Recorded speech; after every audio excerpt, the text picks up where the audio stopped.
चारों तरफ अंधेरा सुनसान हाईवे पर एक भयानक एक्सीडेंट हुआ।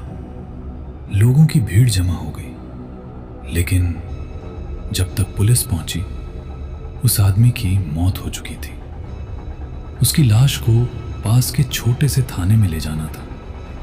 थाने के मौजूद पुलिस वालों ने पास ही खड़े एक ऑटो चालक को बुलाया। उसका नाम था राजू।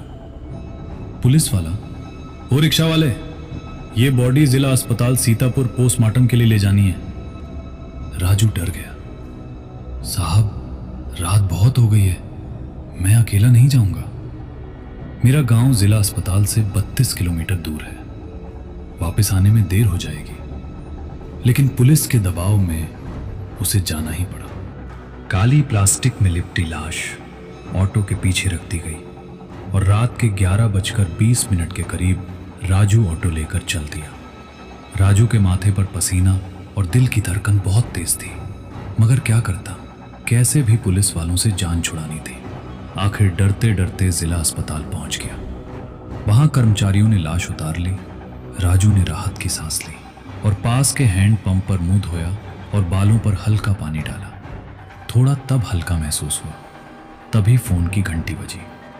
कहाँ रह गए, आ रहा हूं, कहकर फोन काट दिया और वापस ऑटो मोड़ लिया। कुछ दूर चलने के बाद रास्ता सुनसान हो गया। अंधेरा ज्यादा था, कुछ साफ रास्ता दिखाई नहीं दे रहा था। करीब 12 बजे बज चुके थे। अचानक एक ट्रक ने ओवरटेक किया। राजू का ऑटो एकदम से पलटते पलटते बचा। घबराकर एक बड़े पेड़ के नीचे ऑटो रोककर राजू बैठ गया। जेब से बीड़ी निकाली और बीड़ी पीने लगा। धुआं हाईवे पर आ रही गाड़ियों की रोशनी में उड़ती हुई एक अजीब अजीब आकृतियां बना रही था। कुछ देर बाद राजू को अंधेरे से डर लगने लगा। तभी उसकी नजर अचानक ऑटो के पीछे गई और जो उसने देखा, उसके हाथ पैर कांपने लगे। वही लाश काली प्लास्टिक में लिपटी हुई फिर से ऑटो के पीछे 5 कदम दूर पड़ी थी। राजू, नहीं, ये लाश कैसे आई? ये कैसे हो सकता है? उसका पूरा शरीर पसीने से भीग गया। राजू तुरंत ऑटो स्टार्ट करके फिर सीधे पोस्टमार्टम ऑफिस पहुंचा। लेकिन वहां पहुंचते ही उसकी आंखें फटी की फटी रह गई, क्योंकि ऑटो में कुछ नहीं था। राजू की नजर में लाश गायब हो चुकी थी। पोस्टमार्टम रूम के अंदर जाकर देखा तो डॉक्टर उसी लाश का पोस्टमार्टम कर रहे थे। राजू, अगर लाश यहां है तो मेरे ऑटो में कौन था?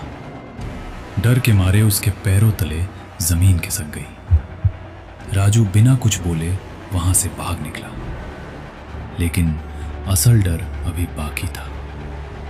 जैसे ही वो सुनसान सड़क पर पहुंचा, उसे पीछे से कुछ खिसटने की आवाज सुनाई दी। घर।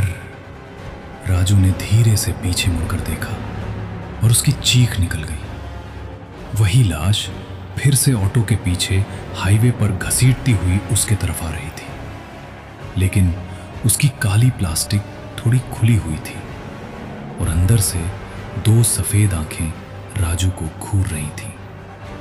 राजू डर कर ऑटो से कूद गया और सड़क पर भागते हुए चिल्लाने लगा, राजू, बचाओ, कोई देखो, मेरे ऑटो के पीछे क्या है? मगर रात के 12 बजे के करीब वहां कोई नहीं था।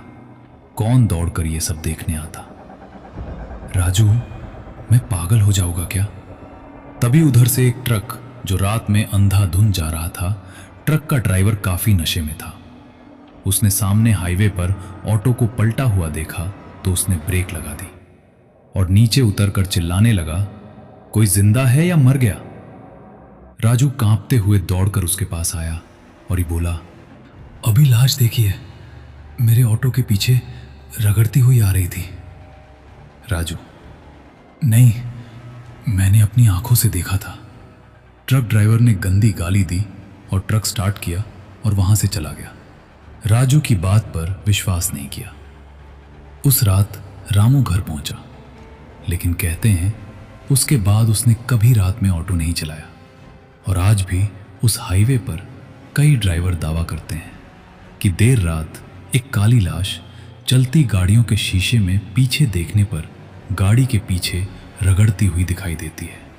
ऐसा लगता है कि गाड़ी में बंधी है और साथ में चल रही है। कहा जाता है जो अकाल मृत्यु मरते हैं उन्हें मुक्ति नहीं मिलती। शायद इस मौत में भी यही राज छिपा है। वो कहते हैं ना, वो अभी मुक्ति नहीं मिली, पोस्टमार्टम के बाद भी अपना रास्ता ढूंढ रही है। राजू का क्या हुआ ये मत पूछो। उसने उसी रात से ऑटो चलाना बंद कर दिया। वो अब खेती किसानी करके अपना जीवन यापन कर रहा है और उसे हादसे को आज तक नहीं भुला पाया। अगर आपको ये डरावनी कहानी पसंद आई हो तो वीडियो को लाइक करें